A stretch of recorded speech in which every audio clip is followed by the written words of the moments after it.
अस्सलामुअलैकुम। Top Pakistani dramas channel में खुशामदीद। दोस्तों, ड्रामा सीरियल दीवानगी के आखिरी अक़सात के साथ हम हाजिर हैं। ड्रामा सीरियल के एंड में क्या होने वाला है, किस तरह से हारून को पता चलने के बाद वो नगीन के साथ क्या करने वाला है, सुल्तान अपने गुनाहों का, अपनी गलतियों का अजाला कैसे करने वाला है और नगीन की पाकदामनी को कैसे साबित किया जाएगा, आज की इस वीडियो में हम आपके साथ शेयर करेंगे। लेकिन वीडियो मुकम्मल देखने से पहले हमारे चैनल को सब्सक्राइब करना, वीडियो को लाइक करना बिल्कुल नहीं भूलना। दोस्तों, ड्रामा सीरियल में आगे आप देखने वाले हैं कि नगीन मुसलसल रमशा के बारे में जो अल्फाज इस्तेमाल कर रही होती हैं और हारून को जो कुछ कह रही होती हैं, जिसकी वजह से हारून बहुत ज़्यादा डिस्टर्ब हो जाता है। लेकिन हारून को भी अब इल्म हो चुका है कि नगीन बस होस्टेस रही हैं, और जब वो उससे पूछता है तो नगीन गड़बड़ा जाती हैं।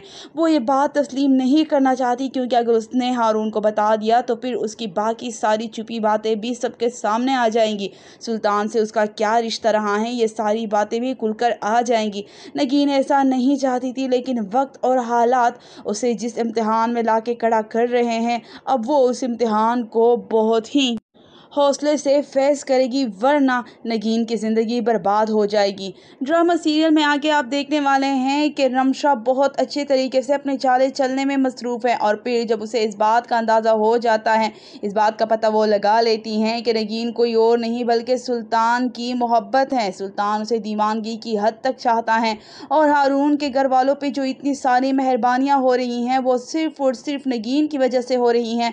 तो रमशा इसी बात का फ़ायदा उठाती हैं। वो हारून को वापस हासिल करने के लिए हारून को ये सारी बातें बता देंगी और उनसे कहेंगी कि किस तरह से सुल्तान और नगीन तुम लोगों को धोखा दे रहे हैं, लेकिन तुम लोग ये धोखा बहुत ही खुशी से कबूल कर रहे हो और इस बारे में कुछ भी नहीं सोच रहे कि सुल्तान तुम लोगों पे इतना मेहरबान क्यों हो रहा है। आप देखेंगे कि हारून रमशा की बातों का तो फ़ौरन यकीन कर लेता है, लेकिन नगीन जो इतने अरसे से उससे बात कर रही थी, उसकी बातों को कभी उसने गौर से सुना ही नहीं था। और फिर आप देखेंगे कि फवाद और रिदा का रिश्ता भी तोड़ दिया जाता है, क्योंकि सुल्तान की जानिब से की जाने वाली अब कोई मेहरबानी उन लोगों को कबूल नहीं है, और नगीन ने भी इस बात को कबूल कर लिया है कि हाँ, वो सुल्तान की पहली मोहब्बत ज़रूर रही थी। उन दोनों का अफेयर चला था, लेकिन सुल्तान के धोखे के बाद उसने कभी पलटकर भी नहीं देखा। ये तो सुल्तान ही है जो उसकी ज़िंदगी अजीरन करके रखा हुआ है।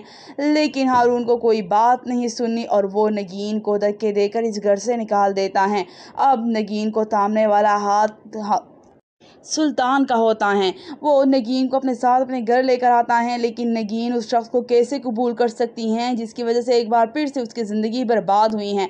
दोस्तों, आप देखेंगे कि इस सारे मामले में सुल्तान का भी कोई कसूर नहीं था, क्योंकि उसने कभी भी नगीन का माजी किसी को याद नहीं दिलाना चाहा सिवाय नगीन के, बल्कि ये तो रमशा ने खुद ही कोज लगाई थी, और फिर रमशा ने ही नगीन की ज़िंदगी बर्बाद कर दी और हारून ने नगीन का एतबार नहीं किया।